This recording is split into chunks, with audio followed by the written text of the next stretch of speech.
제가 아주 길지 않게 성경 말씀을 잠깐 나누려고 합니다. 마음을 여시고 성경에 도대체 무슨 말씀이 기록이 되어 있는지 한번 들어보시기 바랍니다. 이건 모세가 쓴 노래입니다. 시편 90편 4절부터 12절인데 제가 읽겠습니다. 주의 목전에는 천년이 지나간 어제 같으며 밤의 한순간 같을 뿐이니이다. 주께서 그들을 홍수처럼 쓸어 가시나이다. 그들은 잠깐 자는 자 같으며 아침에 돋는 풀 같으니이다. 풀은 아침에 꽃이 피어 자라다가 저녁에는 시들어 마르나이다. 우리는 주의 노에 소멸되며 주의 분내심에 놀라나이다. 주께서 우리의 죄악을 주의 앞에 놓으시며 우리의 은밀한 죄를 주의 얼굴빛 가운데 두셨사오니 우리의 모든 날이 주의 분노 중에 지나가며 우리의 평생이 순식간에 다하였나이다. 우리의 연수가 70이요 강건하면 80이라도 그 연수의 자랑은 수고와 슬픔뿐이요 신속히 가니 우리가 날아가나이다. 누가 주의 노여움의 능력을 알며 누가 주의 진노의 두려움을 알리기까. 우리에게 우리날 계수함을 가르치사 지혜로운 마음을 얻게 하소서. 아멘. 사람들이 보통 이제 과거에 대한 후회를 많이 합니다. 여러분은 어떻습니까? 시간을 돌릴 수만 있으면 내가 다시 선택하리라, 이런 얘기를 하는 사람들이 무려 80%라고 합니다. 제가 한번 찾아봤는데 남자하고 여자하고 좀 다릅니다. 70대가 다르고 60대가 다르고 다 다른데 70대 남자가 가장 후회하는 것은 어떤 것인가 하면 아내 눈에 눈물 나게 한 게 그렇게 후회가 됩니다. 이렇게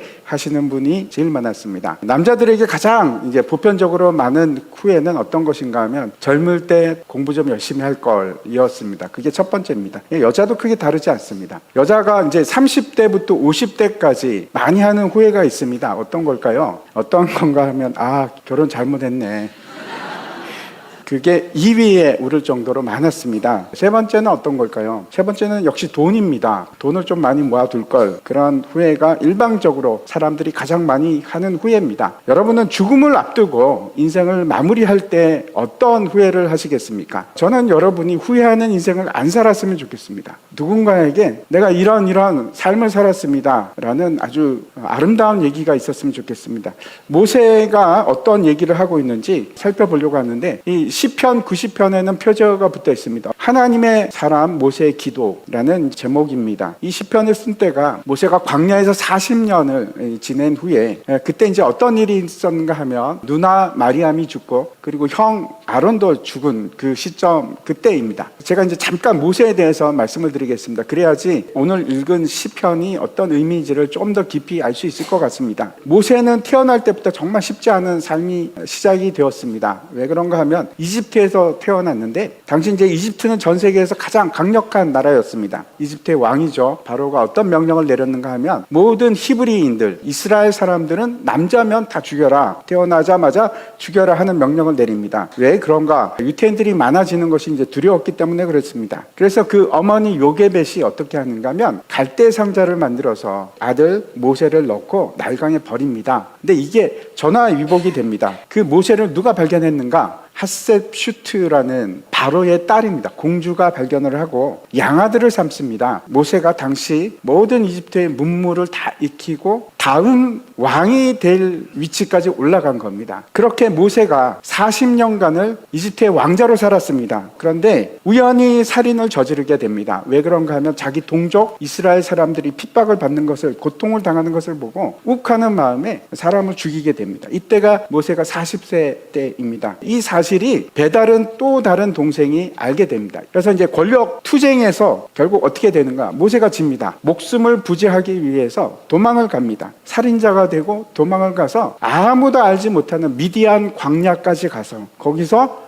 살아가게 되는데 목동 일을 합니다. 이집트 왕자는 가장 높은 위치라고 할 수 있는데 가장 천한 직업이 당시에 목동이었습니다. 정말 비천한 외지에서 살아가는 그런 사람이었습니다. 그런 삶을 40년을 살았습니다. 그 미디안 광야에서 목동으로 지낸 지 40년이 지났을 때 모세의 나이가 80이 되었었는데 그때 어떤 일이 있었는가? 하나님을 만나게 됩니다. 그리고 다시 이제 이집트로 돌아가서 이스라엘 백성들을 인도해내는 지도자의 길을 가게 되는데 오늘 읽은 이 시편 90편의 내용은 이스라엘 백성들을 이끌고 나와서 광야에서 40년이 지났을 때입니다. 또 다른 40년이 지난 겁니다. 모세의 나이가 120세일 때입니다. 그가 이제 40년간을 이스라엘의 지도자로 삽니다. 엄청난 일들을 겪게 되는데 여러분 잘 아시죠? 만화 영화에서도 보고 아마 아실 겁니다. 모세가 홍해를 가르는 기적을 일으키고 반석을 쳐서 물을 내고 그런 하나님께서 베푸신 놀라운 기적들을 맛보면서 살았을 뿐만 아니고 이스라엘 백성들이 죄를 짓고 배신하고 하나님을 버리는 그걸 목격하면서 그 사람들의 죽음을 또 함께 보내게 됩니다. 이스라엘 백성들이 그 광야 생활을 하면서 얼마나 죽었는가 하면 40년 동안 100만 명이 넘는 사람이 죽었습니다. 모세가 그걸 다 본 겁니다. 뿐만 아니고 자기 누이도 죽고 자기 형도 죽고 이제 모세 자신도 죽음을 앞두고 있는 그런 상황입니다. 오늘 우리가 읽었던 이 시편은 모세가 자기의 삶을 정리하는 노래이기도 할 뿐만 아니고 그가 왕자로 살았고 목동으로 살았고 하나님이 보내신 지도자의 길을 살았는데 어떤 노래를 하고 있습니까? 앞에서 제가 이제 후회에 대해서 얘기했었는데 그런데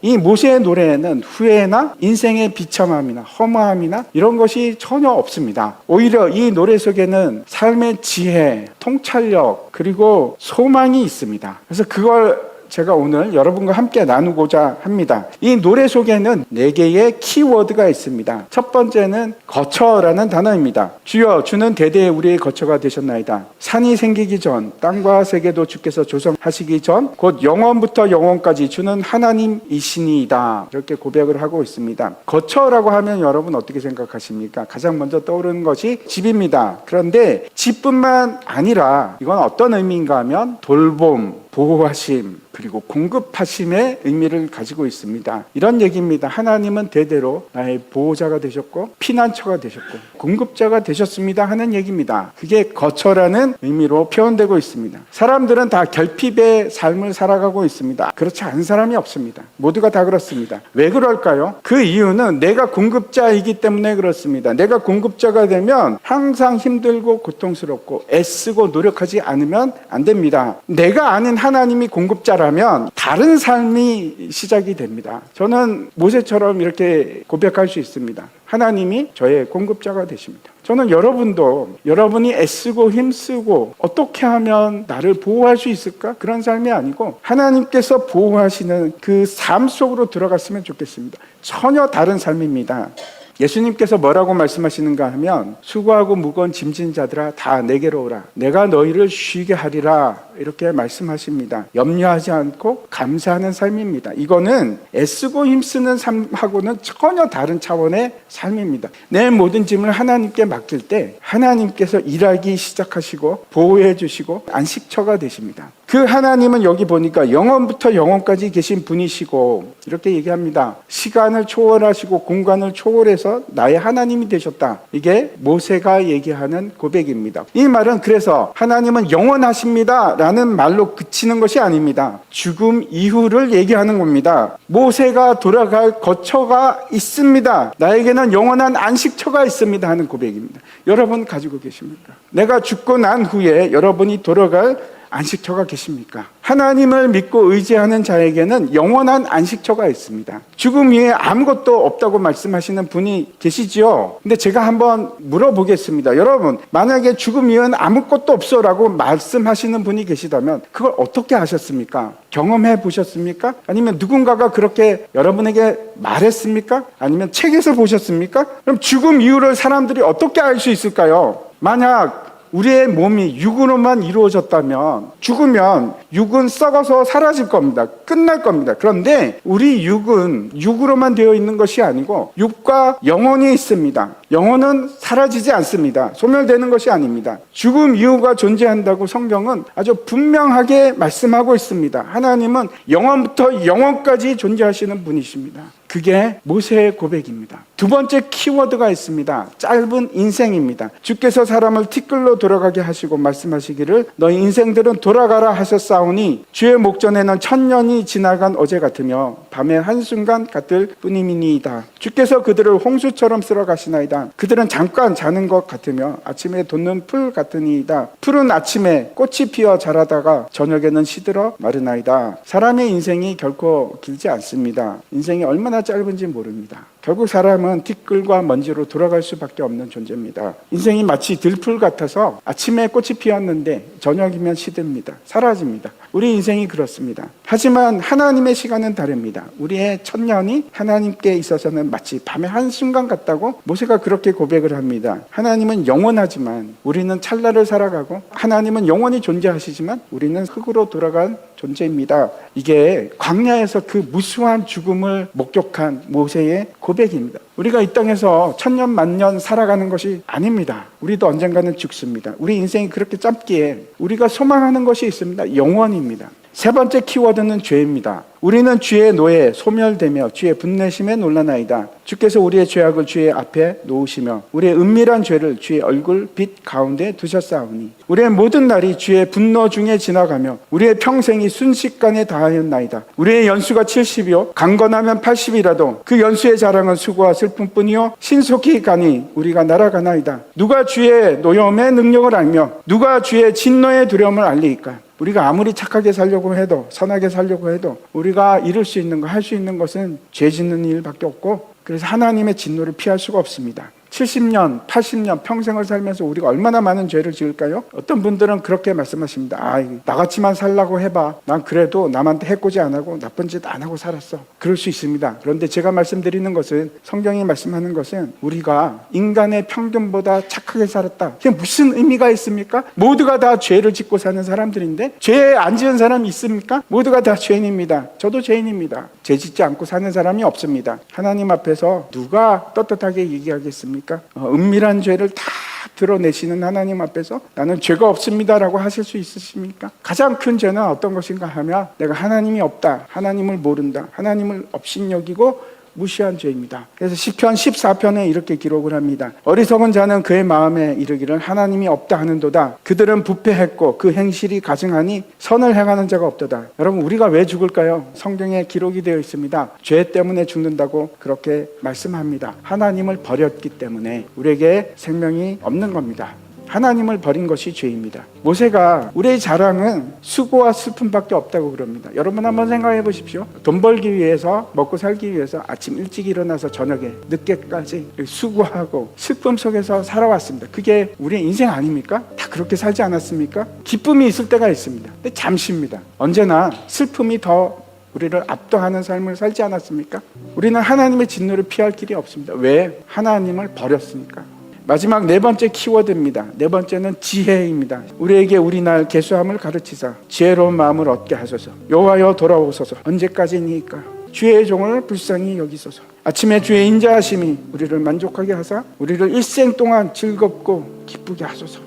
우리가 하루하루 살아가는 것은 여러분, 하루하루 죽음을 향해서 가는 길입니다. 성경에서는 뭐라고 말씀하시는가 하면 시간을 아껴라, 세월을 아끼라. 돈을 주고 사서라도 시간을 사용해라. 왜 시간을 사용해야 할까요? 여러분, 지금 여러분이 가장 가치 있다고 생각하는, 여러분이 누리고 있는 거, 가지고 있는 게 어떤 겁니까? 돈일까요? 아니면 여러분의 지혜일까요? 아니면 여러분의 자녀들입니까? 아니요. 여러분이 가지고 있는 가장 가치 있는 건 시간입니다. 그 시간을 지혜롭게 활용하십시오. 그 시간을 영혼을 위해서 준비하십시오. 모세가 뭐라고 얘기하는가 하면 우리에게 가장 필요한 지혜는 하나님의 은혜를 구하는 마음입니다. 하나님이여 나에게 돌아오소서, 주의 종을 불쌍히 여기소서 하는 회개하는 마음입니다. 하나님께서는 돌아오는 자, 회개하는 자를 외면치 않으십니다. 안아주십니다. 하나님을 버리고 하나님을 외면했던 우리를 절대로 버리지 않으시고 구원하시기 위해서 하나님이 직접 이 땅에 오셨습니다. 아니, 그런 바보 같은 얘기가 어디 있습니까? 라고 말씀하고 싶으시죠? 그게 말이 됩니까? 하나님이 이 땅에 오셨다고요?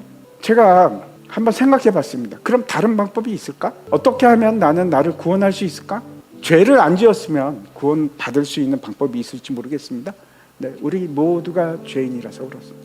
하나님 앞에 나갈 수가 없기 때문에 하나님께서 친히 이 땅에 오셨습니다. 다른 아무런 방법이 없습니다. 이 땅에 오셔서 저와 여러분의 죄를 위해서 십자가에서 죽으시고 하나님의 모든 저주를 받으셨습니다. 그게 우리에게 임할 저주였습니다. 네, 너무나 놀라운 복음은 그 사실을 인정하고 나에게도 죄사함을 주십시오. 저는 예수님께서 나를 위해서 죽으신 것을 믿습니다 라고 그 일을 인정하면 하나님께서 우리를 구원하시게 됩니다. 그게 복음입니다.